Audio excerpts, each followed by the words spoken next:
students, I am your geography teacher Vandana Joshi and you are watching SST Joule. Students, today we are going to start a new chapter that is about the resources which are very useful and essential resources for the human being. So here we are going to start about the land resources and agriculture, where we will study about the land resources and the important activity which has been done in the land resources, that is agriculture. We have already studied about the land resources many times. Even in the previous classes, 9th, 10th and 11th also you have studied about the land resources, where you have studied the physical features of land as well as the economical value and its activities on the land. So here today we will study what is the land resource and the different topics which are coming under the chapter land resources and agriculture. So let's start quickly which topics which we are going to cover today's video. As the chapter is lengthy and it will be covered with few videos, so in today's video we are going to study about these topics. First of all, we will see the introduction of the chapter, where we will see what are the land resources actually. Then after that, in the second topic, we will see the land use categories, as is it barren land, forest land, agricultural land, not commercial land, and many other things we will study in the land use categories. Then after that, in the third topic, we will study about the land use changes in India. Now, being the time is changing, so what are the changes has been done in the land use, which were earlier the changes and now how it has changed. So that we will study in that. And in the fourth topic, we will study about the common property resources, as the properties are also categorized into many types like private and the public land. So that we will study about in this fourth topic, that is the common property resources. So let's see the introduction of the chapter, that is what are the land resources. So what is land and how it can be considered as a resource? The upper layer of the crust, which can be used for many purposes as agriculture and industries and many more other human activities, even for the forest and for the wildlife as well. So that resource is known as the land resource. The use of land is being done in many activities. Here we can say the agriculture, the industries, human activities, transportation, human settlement, and the housing facilities, and the excavation of the resources, metals and minerals that can be done on the land resources only. And also all kind of human made infrastructure also prepared over the land. So land is a very essential thing which is important for the human beings. Here we will see what are the land use patterns for the human beings from starting and how it has been changed. So let's see our next topic. Now here we will see what are the land use categories in our country. As we are having a different type of topography, so everywhere the agricultural activity cannot be possible, where the government has divided the land use into the different type. Out of these all types, the government is having total 100% of land, in which 95% of the land is under the control of government in the form of national parks and the sanctuary and for other government purpose. Rest 5% land is also used for the different categories. Whereas in the forest policy 1952, government has decided that out of total land mass of the geographical area of a country, which is around 3.28 million square kilometer of our country, out of which around 33% should be there as a forest cover. But in the current condition, we are having less than the 33% of the forest cover. So here the government enforcement is there to be increase the forest cover of the country. Now let's see how the government has decided to make our land use categories in the different manners. So first of all, the major thing, around 33% which we required, that is the forest one. The first land use is for the forest. The second use of the land in our country is for the non-agricultural use, where we can include the various type of things in which we can include that our industries and many other things in the non-agricultural use. The third is the barren and wasteland. As in the many desert areas and the arid areas, the land is not fertile, so due to which it is barren, and wasteland is also there.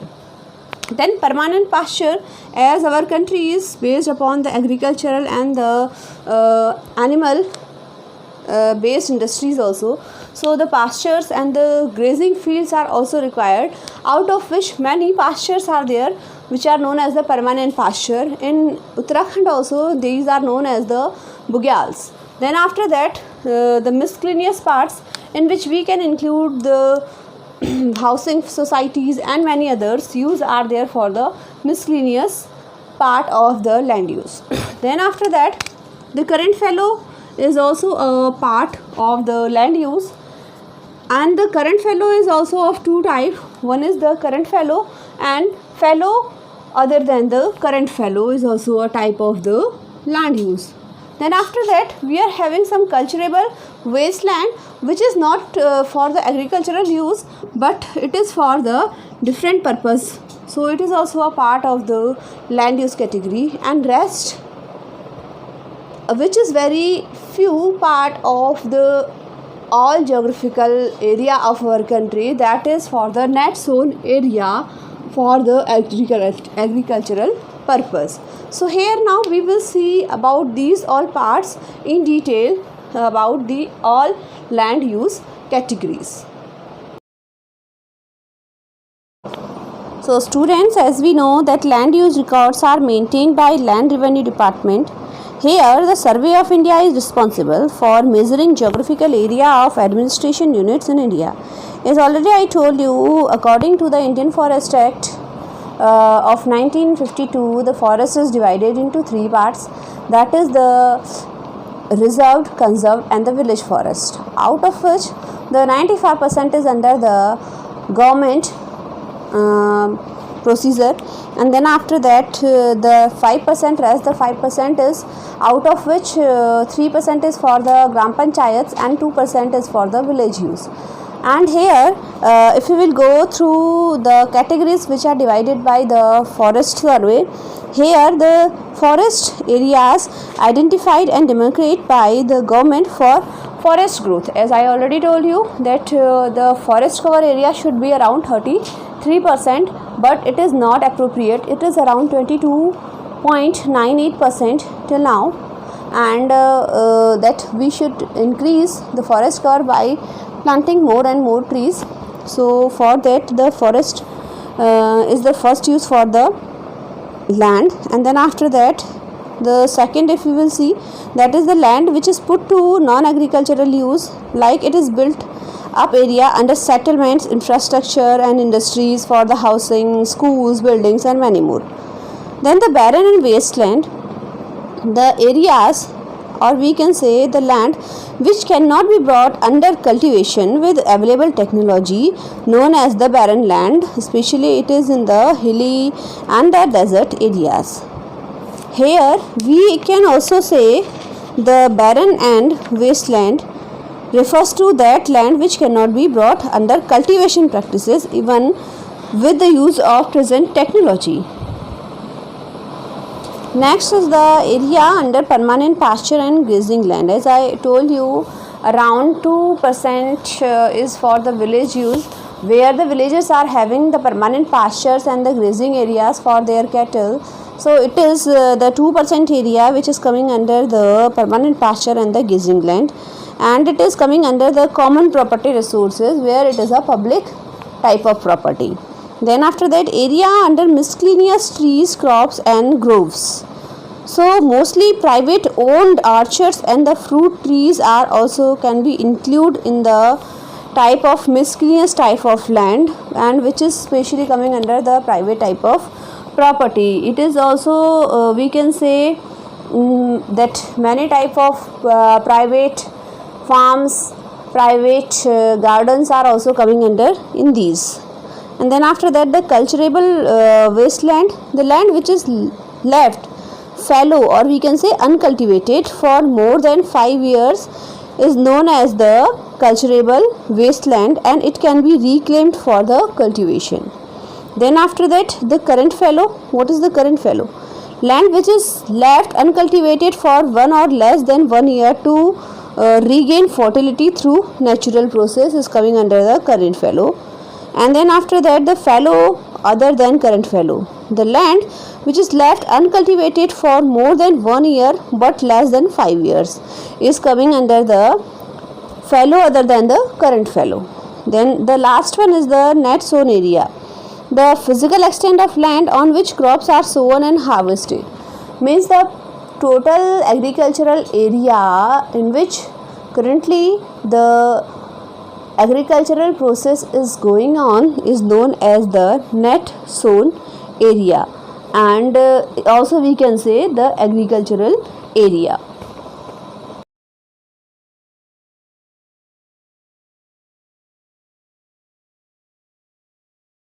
Now let's see that how the land use had been changed in the past years in our country.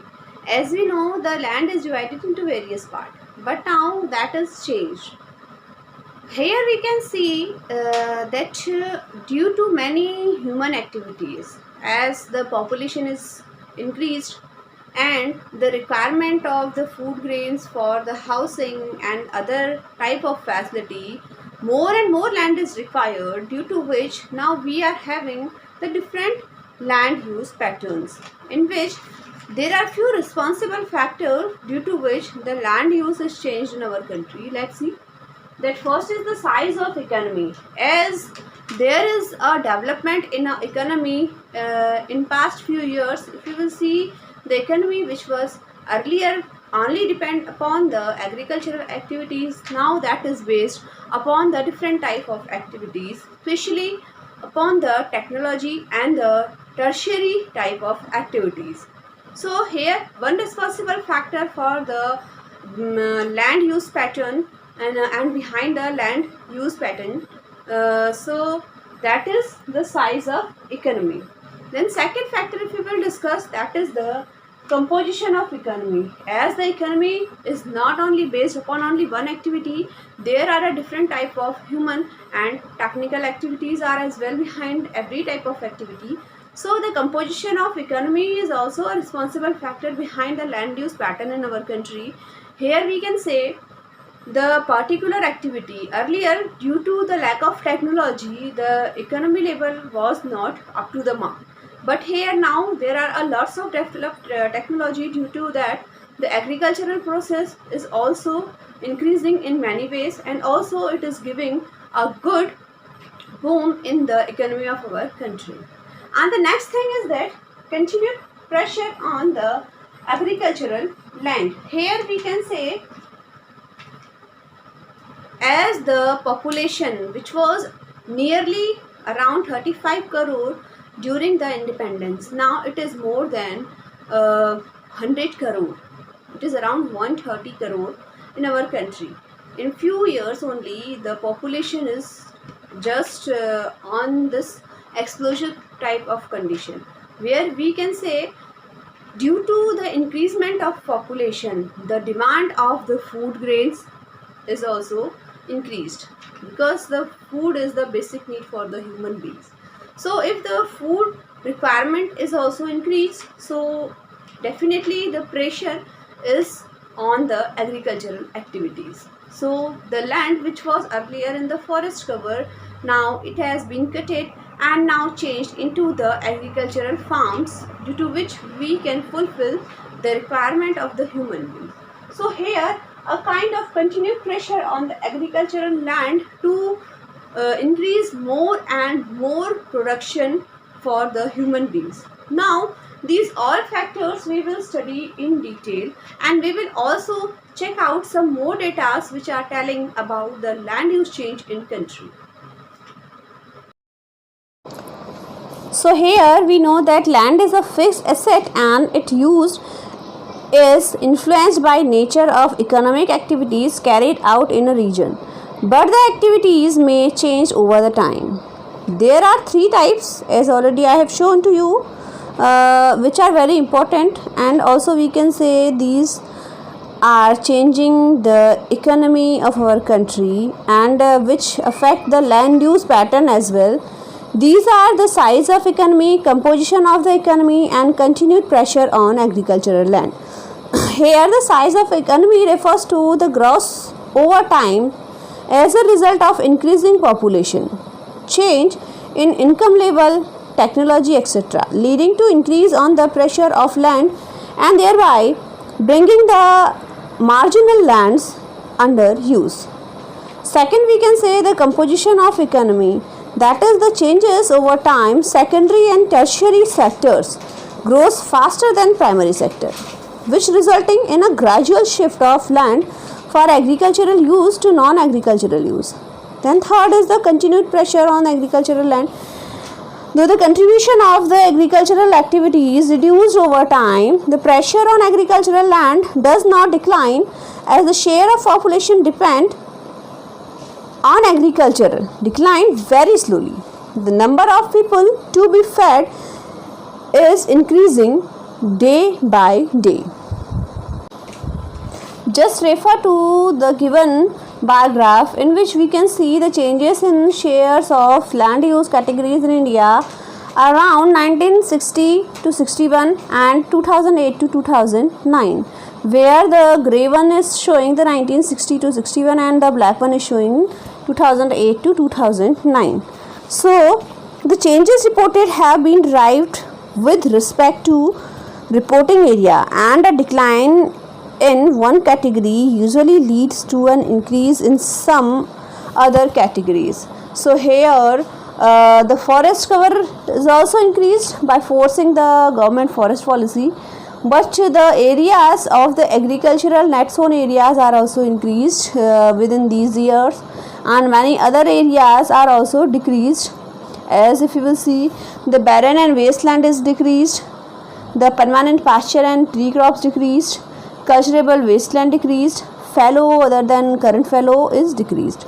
So many areas are there where the percentage of land is decreased and the areas of forest cover and the net zone areas are increased. So here we can see 4 categories have undergone increased while 4 have shown decline. Share of area under forest, non-agricultural use, current fallow and net zone area have shown increase, and area under non-agricultural use has increased due to changing structure of Indian economy. It is increasing at the expense of wasteland and agricultural land, whereas the forest has increased due to an increase in the democrate area. Then the trend of cultural fallow fluctuates depending on the variability of rainfall and the cropping cycle, because here the agricultural activities are depend upon various type of things, so it is not basically depend on these things. Then after that, the increase net zone area is due to use of cultivable wasteland for agricultural purpose now, as the population is increased due to that. So here the 4 categories that have registered a decline are barren and wasteland, cultivable wasteland, area under pastures and tree crops, and the fallow lands. Basically, due to increased pressure on land, the wasteland and cultivable wasteland have been brought under use. Then here we can see the pasture land has gone for farming due to excessive pressure or encroachment on the agriculture. So due to that, the pasture land is decreased and the farming land is increased. let's see our today's last topic, that is the common property resources or CPR. See students, till now we have studied the land use pattern into the various types. Here the common property resources are also categorized into two types, which we can say according to the public and the private type of properties. First is the public property.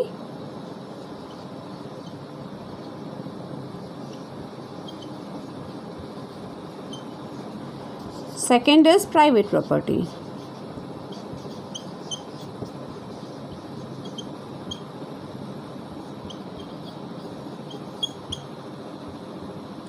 Public property, the property or the land which is used for the public purpose, not only the government, even the parks which are used by more than 2 or 3 peoples individually, not. So these are coming under the public property, in which we can include the schools, cinema halls, the park, stadiums and many other buildings and the areas which can be included in the public property. Here the next is the private property, which is owned by an individual person, where we can say my house is my own property and my farm, fields and any other type of land which is owned by the individual person is coming under the private property. And now see what are the common property resources according to these two type of categories. So students, generally the common property resources based on ownership land, where the land is divided as private land and the common property resources meant for the use of community. And the common property or the public property is also known as the community land. And the CPR provides us the fodder for the livestock, fuel for household, forest products like the fruits, nuts, fiber, paper, medicine and many other things, and the relevant for the livelihood of landless and marginal farmers who depend on them. Here the women also can collect the fodder and fruit for the degraded CPR. And here we can say the CPR are communities' natural resource where everyone has a right to access and use with specific obligation without any private right over them. For example, the forest, pasture land, water bodies, public place in the village. So students, here our today's video is complete. Till here we have studied about the land resource and its use. In our next video we will study about the agricultural land use and the benefits and other things including in next video, where we will study about the different crops, the different land use pattern according to the agriculture and the different things about our country under the topic land, resources and agriculture. And for that, don't forget to keep watch SST June.